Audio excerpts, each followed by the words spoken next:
Assalamualaikum. Dalam video ini, kita akan membicarakan tentang perilaku dalam ilmu gizi. Jadi, perilaku itu banyak kita jumpai ya, tapi kita lebih banyak membicarakan perilaku dalam ilmu gizi pada umumnya. Ilmu gizi di sini adalah suatu jurusan dalam bidang kesehatan yang mempelajari tentang berbagai karakter dan berbagai macam kegiatan yang ada di dalam bidang kesehatan, khususnya bidang gizi. Nah, untuk perilaku ini itu lebih banyak mengarah kepada perilaku yang sudah nyata ya, atau tindakan yang sudah nyata.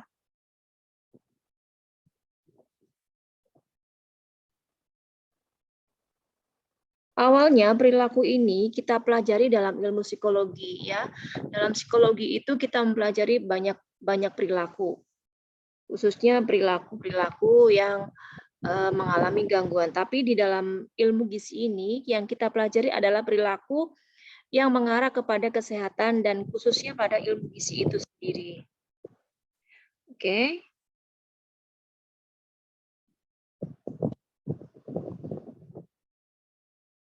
Kita lanjut ya.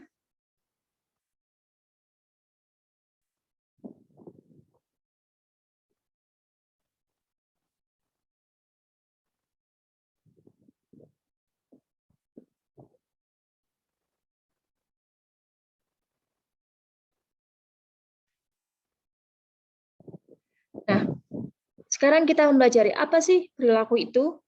Perilaku manusia pada hakikatnya itu suatu kegiatan atau aktivitas organisme yang bersangkutan.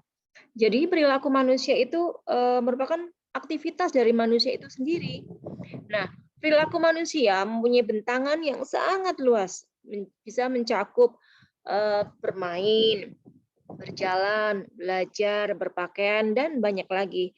Bahkan termasuk kegiatan internal ya, seperti berpikir, persepsi, dan emosi juga merupakan salah satu kegiatan perilaku manusia ya.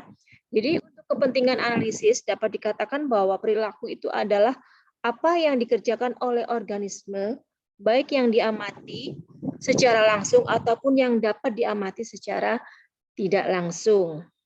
Nah, bentuk perilaku secara lebih operasional. Di sini saya sebutkan ada dua ya, perilaku pasif, yaitu respon internal yang terjadi di dalam diri manusia dan tidak bisa diamati secara langsung atau dilihat oleh orang lain.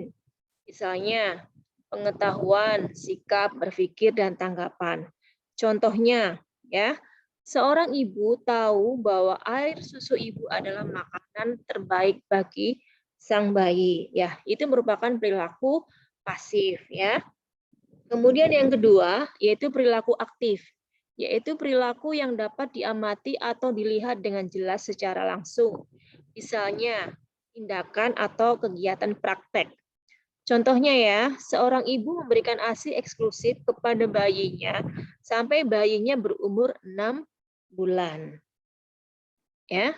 Nah, di sini perilaku yang kita bahas adalah perilaku kesehatan dan perilaku gizi. Perilaku kesehatan pada dasarnya adalah respon seseorang terhadap stimulus yang berkaitan dengan sakit, penyakit, makanan, atau masalah gizi. Juga berkaitan dengan sistem pelayanan kesehatan atau dengan kesehatan lingkungan. Ya, jadi perilaku kesehatan manusia sangat erat kaitannya dengan perilaku sehat dan sakit dari masyarakat itu sendiri. Kemudian di sini perilaku kesehatan atau gizi masyarakat dapat dilihat sesuai tingkat-tingkat pencegahan penyakitnya. Yakni yang pertama, perilaku peningkatan dan pemeliharaan kesehatan atau health promotion behavior. Yang kedua, perilaku pencegahan penyakit atau health prevention behavior. Yang ketiga, perilaku pencarian pengobatan atau health seeking behavior. Yang keempat, yaitu perilaku pemulihan kesehatan atau health rehabilitasi behavior. Nah, kemudian yang kelima, perilaku terhadap sistem pelayanan kesehatan. Keenam, perilaku makan atau nutrisi behavior. Yang ketujuh, perilaku kesehatan lingkungan atau environmental health behavior. Jadi di sini perilaku itu banyak sekali ya kalau kita melihat ditinjau dari sisi kesehatan atau gizi, itu ada 7 ya. Seperti yang sudah saya sebutkan yang di depan tadi. Nah, ranah perilaku itu sendiri. Kita bahas mulai dari pengetahuan atau knowledge ya. Jadi pengetahuan merupakan hasil tahu yang terjadi setelah orang tersebut melakukan penginderaan terhadap sesuatu objek tertentu dan terjadi melalui panca indera manusia, yaitu indera penglihatan, pendengaran, penciuman, raba, dan rasa. Pengetahuan merupakan respon yang masih tertutup atau covert behavior. Selanjutnya, ranah perilaku, kita lihat dari sikap atau attitude ya. Sikap merupakan respon yang masih tertutup dari seseorang terhadap suatu rangsangan atau stimulus.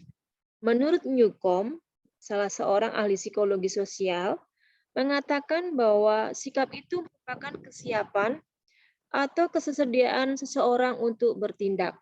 Jadi sikap belum berupa tindakan atau aktivitas, akan tetapi merupakan predisposisi tindakan suatu perilaku.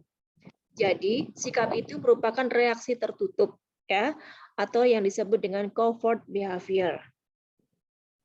Kemudian ranah perilaku kita lihat dari tindakan atau praktek. Suatu sikap belum atau tidak otomatis terwujud dalam suatu tindakan atau perilaku yang terlihat langsung.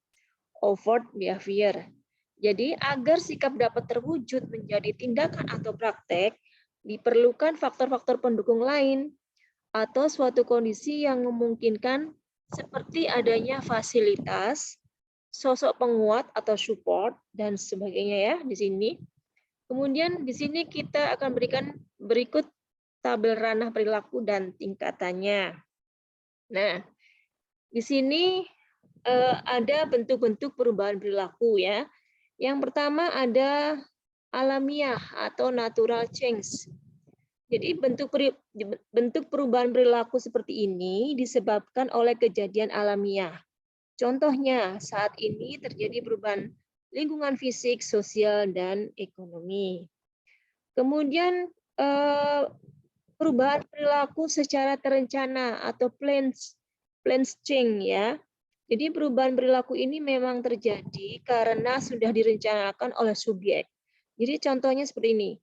Seorang ibu mempunyai anak balita yang berumur 3 atau 6 tahun. 3 tahun 6 bulan.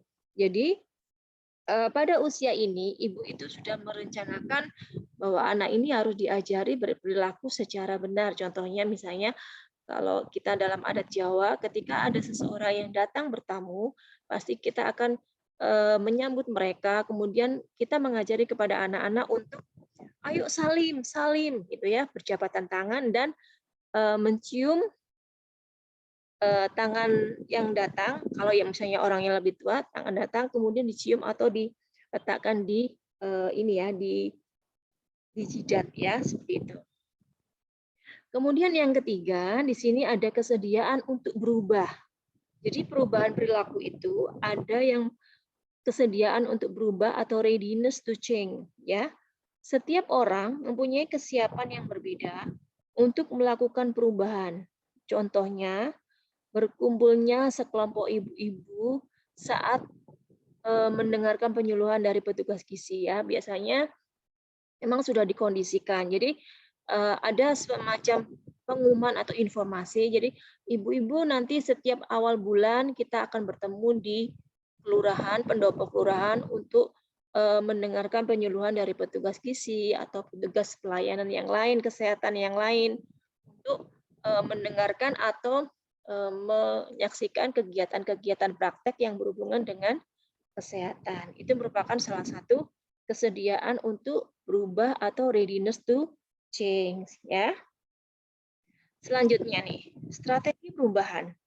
Jadi dalam berperilaku itu kita mempunyai banyak perubahan ya. Yang pertama menggunakan kekuatan atau kekuasaan serta adanya dorongan. Kemudian yang kedua adanya pemberian informasi dan yang ketiga adanya diskusi dan partisipasi.